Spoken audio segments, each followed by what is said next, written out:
Good morning, student. This is class 8, chapter number 2 in civics portion, understanding secularism, page number 222. In previous lecture, we understand about what is secularism, what makes an India secularism, features of secularism. Now, secularism in India and USA, a comparison. It means a differentiate between in India and USA for the basis of secularism.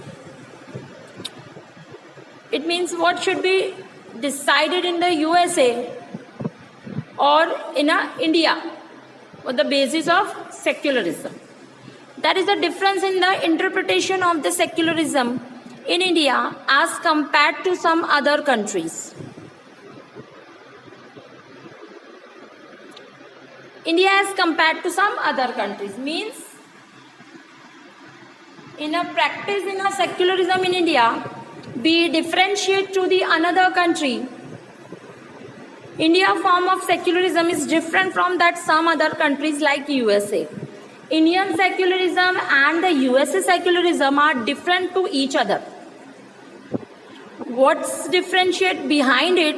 Now we see in the United States of America, the First Amendment of the US Constitution prohibits the legislature from making laws.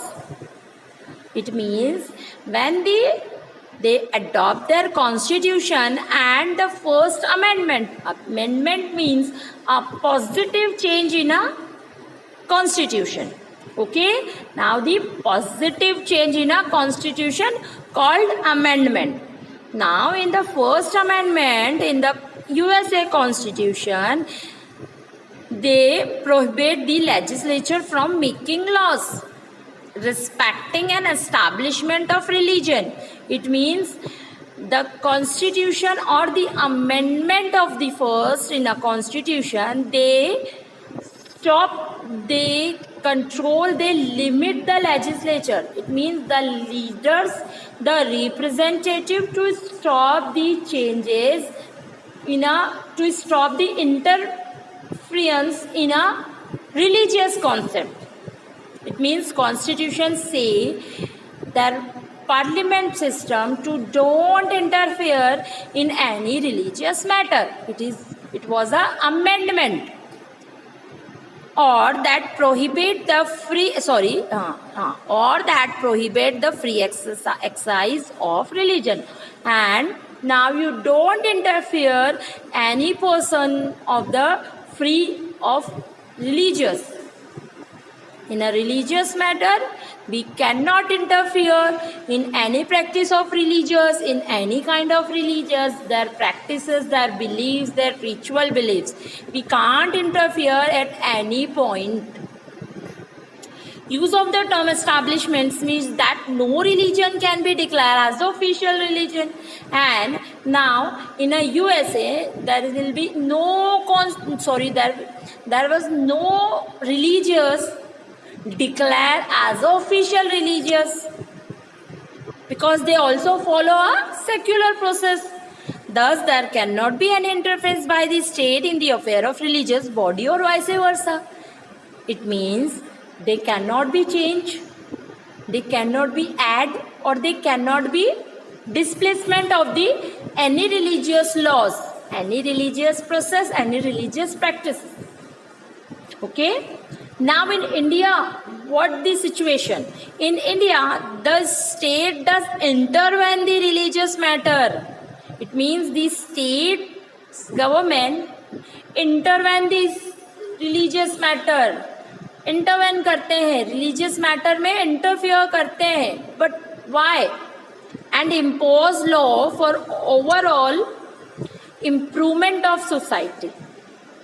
Laws impose करते हैं, बनाते हैं. They were making a law on the improvement of society.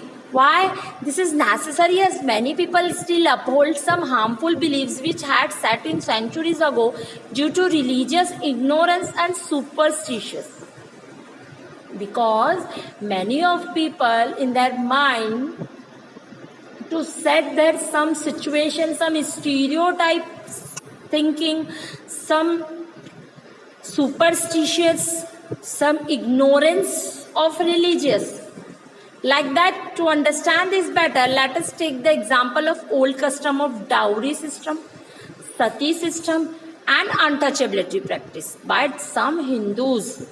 Now in Hindus, we saw many types of these superstitions like rituals, untouchability, sati system, dowry.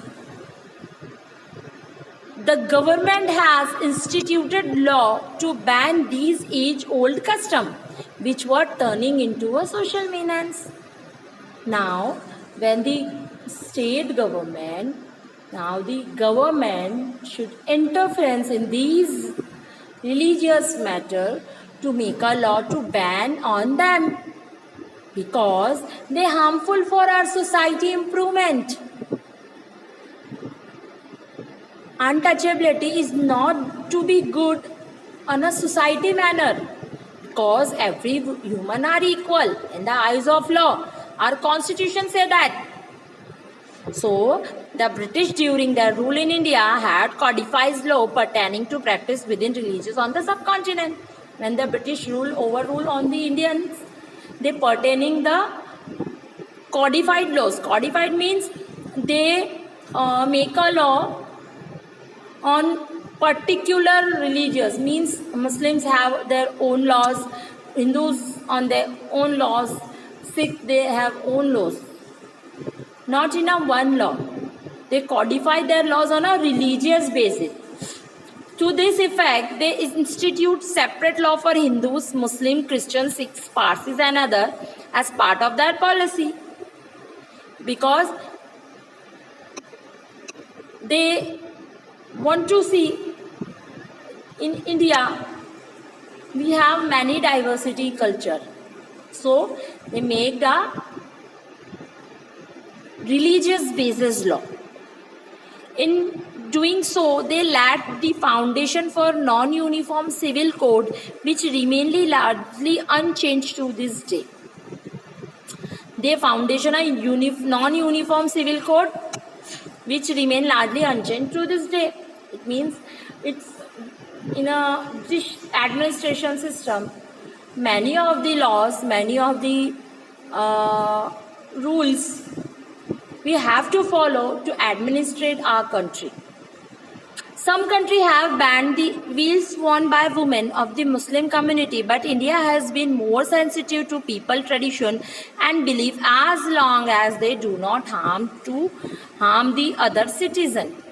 It means some countries ban the wheel worn by women. In the Muslim community, women wear like burqa, hijab, they cover their whole body to burqa, they cover their head to the hijab. So many of the countries, some of the countries banned their wheel, banned their tradition system. Now in India, we cannot be banned on this because they understand the government, in India government, understand the sensitive to the people tradition and beliefs. यहाँ के peoples बहुत sensitive है अपने traditions को लेके, अपने beliefs को लेके.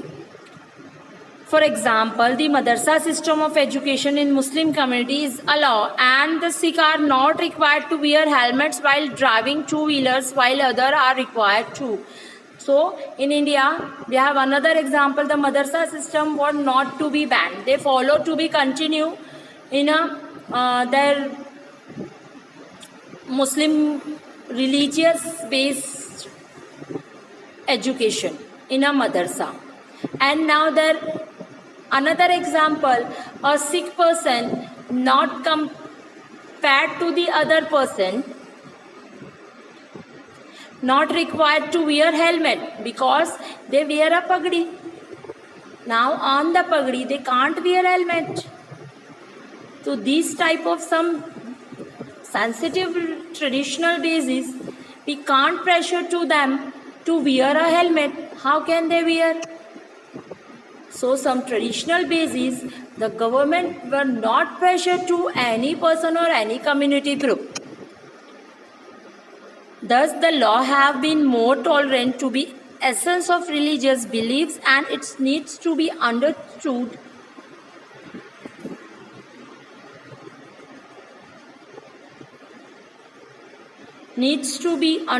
that secularism is to help and facilitate the citizens to continue in their belief and faith. Now we understand the secularism is very essential part of our country, our life, because it helps to believe our religious, our faith, our practices.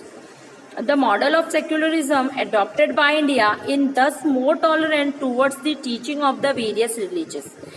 So, Indian models of the secularism system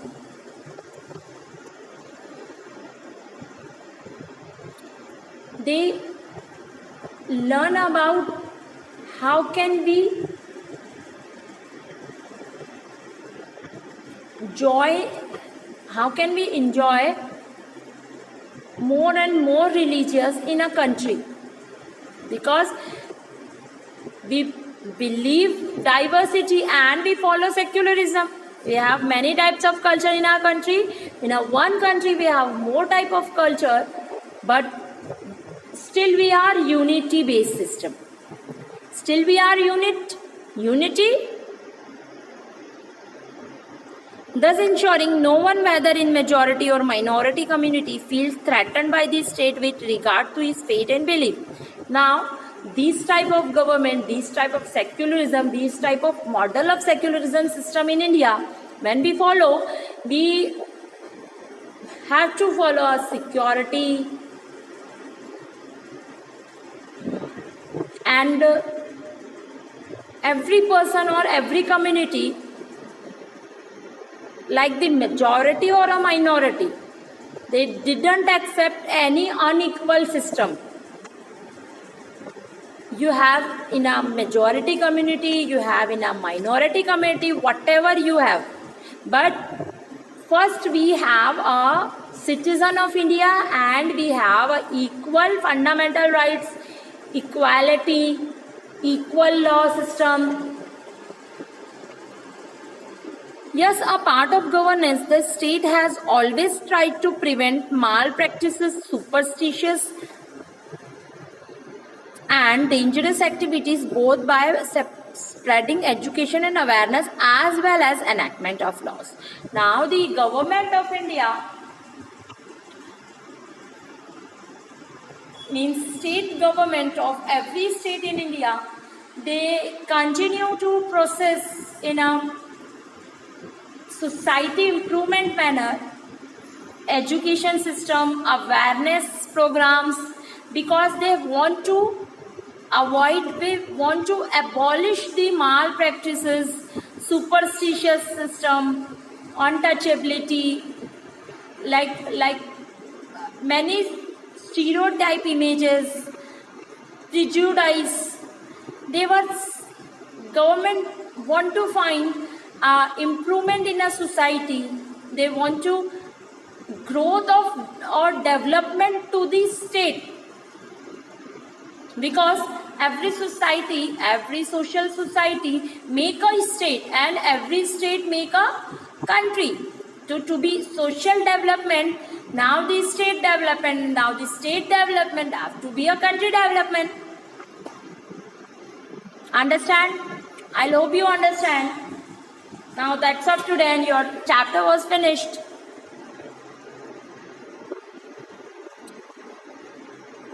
So thank you, student.